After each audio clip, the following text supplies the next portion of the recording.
maunong ng balito ito sa lulog. Na Papalangon.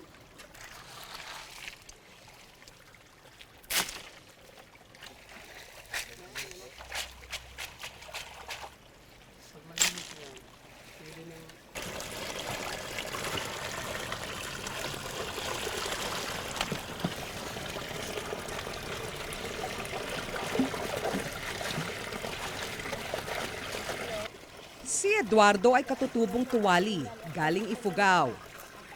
di damdaman. Hindi ko matandaan iyong taon na pagpunta ako rito. Pero nung nagsimula na ang paning, diyan ako pumunta dito sa Didipio. Matandaan ko pagpunta ko dito mga 17 or 18 ang edad ko noon. Nung una pagpunta ko dito, walang bahay. Ang karamihan noon na trabaho ng mga tao dito ay iyong pagtatanim at iyong pagpapaning. Mahigit 3 dekada na siya sa paghahanap ng ginto sa ilog. Hindi madaling maghanap ng ginto.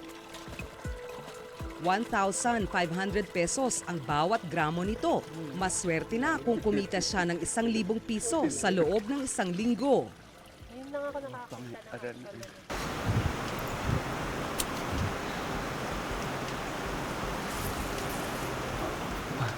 Maliban sa pagmimina, pagtatanim ng palay, mais at saging, ang hanap buhay ni Eduardo. Mayroon siyang 8 ektaryang lupa na nabili nila noong 1982. May 7 siyang anak.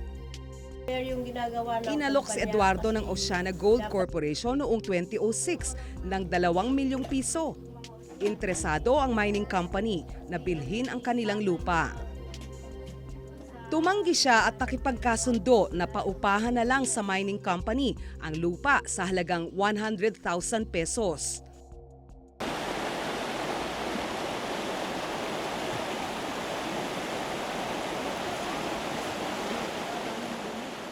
May dokumento raw na pinapirmahan sa kanya ang Oceana Gold. So ngayon, magpirma ka na. So ang nakita kong heading doon ay agreement rights. Yon agreement rights pinirmahan ko, pero sa loob ng hindi ko nakita, basta agreement lang ang nakita ko. Pero habang magpirma ako, iwawaw ang kamay niya. Pag pinirmahan mo ganon, ginaganon, hindi kailangan ma-open mo yung papers kasi nakatakip ang kanyang kamay. Wala rin daw silang kopya ng dokumento. Binigyan daw siya ng Oceana Gold ng 1.9 million pesos bilang kabayaran sa 8 ektarya niyang lupa. Sabi ko, ano ba ito? Kung sabi ninyo at 250 sa 1 hectare, di 2 million ito. Sabi, di ba kinuha mo yung 100? Sabi ko, oo. Pero na akong hiniram na 100. Pero yun sana ay hiram. Kung buo ito, ibariya ko, kasi hiram yon, bakit ganito? Sabi niya. Hindi pwede kasi pinirmahan mo na, bayad na yan. Yun ang sabi sa akin, magagalit pa. So wala kang may magawa kasi sabi niya bayad na yon.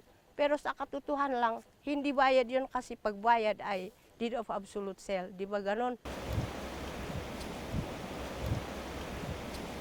Agosto 2013 nang pwersahang paalisin si Eduardo sa kanyang lupa na hindi naman sakop ng 8 ektaryang una ng binayaran ng Oceana Gold sa kanya.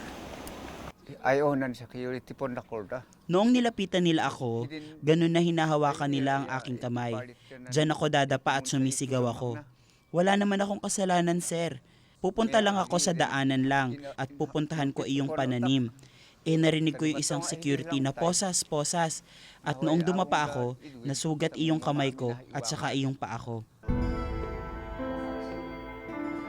May 17 iba pang residente ng Didipio na pinaaalis daw ng Oceana Gold sa kanilang lupa. Noon pang 2011, may resolusyon na ang Commission on Human Rights para bawiin ng MGB ang permit ng Oceana Gold. Nilabag daw ng kumpanya ang karapatan ng mga taga-Didipio sa kanilang ari-arian. Ayon sa CHR, nagsasagawa ang Oceana Gold ng demolisyon ng walang court order. Wala ring relokasyon para sa mga mawawala ng tahanan. Maraming beses kaming nakipag-ugnayan sa Oceana Gold Corporation para hingin ang kanilang panig, pero tumanggi silang harapin kami. Umaasa pa rin si Eduardo na mababawi niya ang lupa at mapapaalis ang minahan sa kanilang barangay. Tiwala pa rin siya na may pamahalaang aalalay sa kanila.